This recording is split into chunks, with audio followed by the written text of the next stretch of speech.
She told me, "You're not husband material, we're just friends," then ghosted me for 3 years. Now I'm rich. She saw my TikTok and texted, "Can we meet?" So I made her cry at the coffee shop. My name's Henry. I'm 30 now. Grace and I had been together for 3 years. We met at a mutual friend's birthday party. You know, one of those casual backyard things with cheap beer and foldable chairs. She was the kind of person who could light up a room just by walking in. Everyone noticed her, including me. Our relationship felt good, or at least I thought it did. We went on road trips, binge-watched Netflix, cooked together, and made plans, or so I believed. But something always felt off when the future came up. Whenever marriage or even moving in together was mentioned, she'd change the subject or laugh it off. I figured she just needed more time. I didn't push. Then came the day everything flipped. It was a Sunday afternoon. We were sitting on the little bench at Zilker Park. I remember the wind was light, and the smell of barbecue from nearby food trucks drifted over. "Grace," I started, "I've been thinking, maybe it's time we take things to the next step. Move in together, and maybe start thinking about marriage." She didn't answer immediately. Instead, she looked at her phone, then away, like she wanted to be anywhere else. Then she dropped it. "Henry, look, I care about you. But we're just friends. You're not husband material for me." I sat there stunned. "Friends? After 3 years? What are you talking about?" "We've been dating for years. I managed to get out." "Yeah, but I never saw this as going there. You're safe, Henry. You're a good guy, but not the man I see myself marrying." I asked her, "Why now? Why after all this time?" She sighed. "I just realized it. I didn't want to keep pretending. No fights."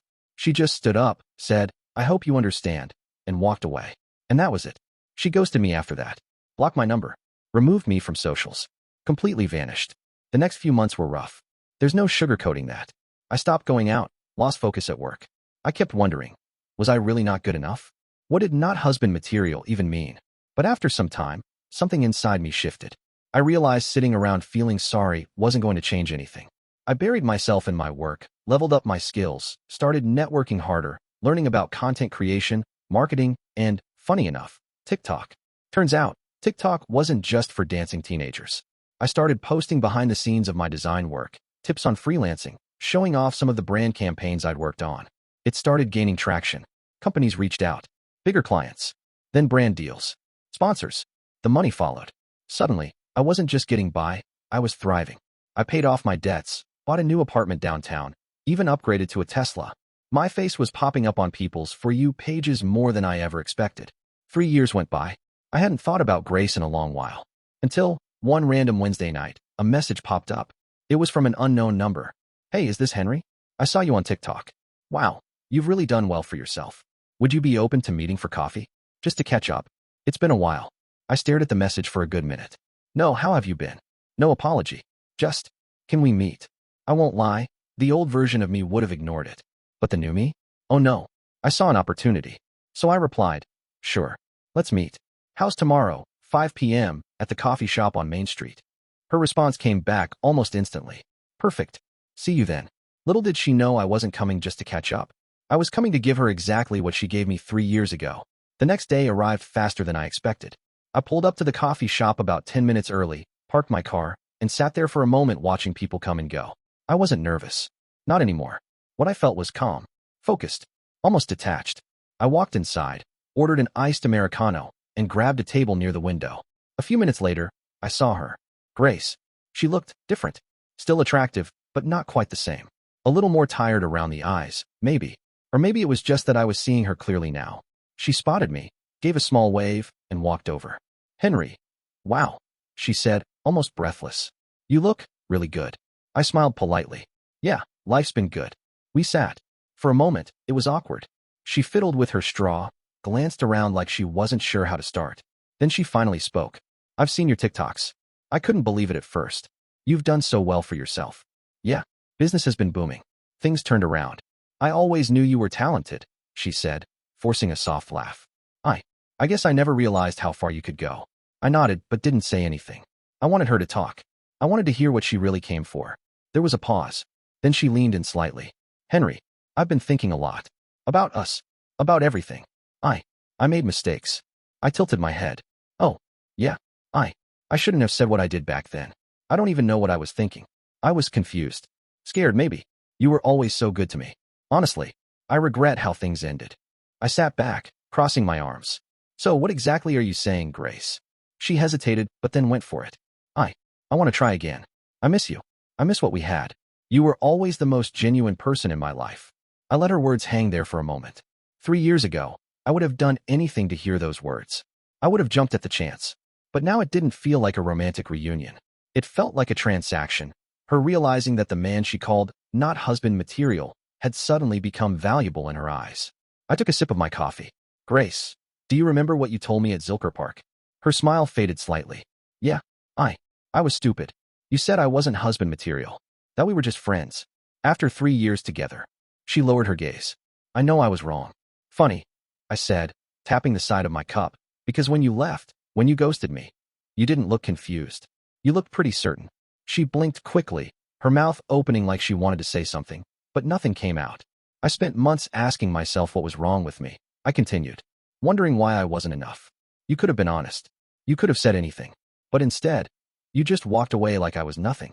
Her face turned red. Henry, I didn't know how to handle it. I didn't. I raised my hand slightly, cutting her off. And now, after 3 years, after blowing me off, blocking me, ignoring me, suddenly I'm worth meeting for coffee. Because you saw me on TikTok? No, it's not like that, she whispered, but her voice cracked. Her eyes were glassy now. Oh, it's exactly like that, I said, my voice low but steady. You thought I was safe. Boring. Not husband material. But now I'm successful. Now I'm visible. Now I have value in your eyes. A tear slipped down her cheek. She wiped it quickly, looking around, embarrassed. Henry, I'm sorry. I really am. I didn't know what I had. I made a huge mistake. I leaned forward, matching the exact words she said to me 3 years ago. Grace, I hope you understand. Her face dropped. Her mouth opened, but nothing came out. Just silence. Complete, painful silence. I stood up, grabbed my keys, and said softly, Goodbye, Grace. And I walked out. As I stepped out of the coffee shop, I didn't feel angry. No satisfaction. No joy in seeing her cry. Just clarity. It was like finally closing a chapter that should have been closed years ago. I got into my car, sat for a moment, and glanced back through the window. Grace was still sitting there at the table, wiping her face with a napkin, staring at the empty seat where I had been. A part of me wondered, was she genuinely sorry? Or was it just regret fueled by the realization that the man she once dismissed had become everything she never thought he could be? But then, does it really matter? As I drove off, memories flooded in. The birthdays I planned for her, the nights I stayed up helping her with job applications, the weekends we spent together thinking it was us against the world. None of it was fake for me. It was real. But for her, it was always temporary. She just never had the guts to say it out loud until it suited her. That realization used to hurt. Now, it was just information. A fact. Life has a strange way of circling back.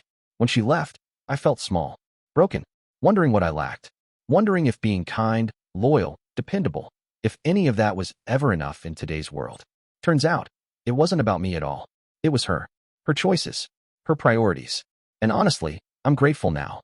If she hadn't walked away, I might have stayed small, comfortable, thinking that the bare minimum was enough. Her absence pushed me to level up, to bet on myself, to become the man I always had the potential to be, not for anyone else, but for me. A few hours later, as I was working from my home office, my phone buzzed again. It was her.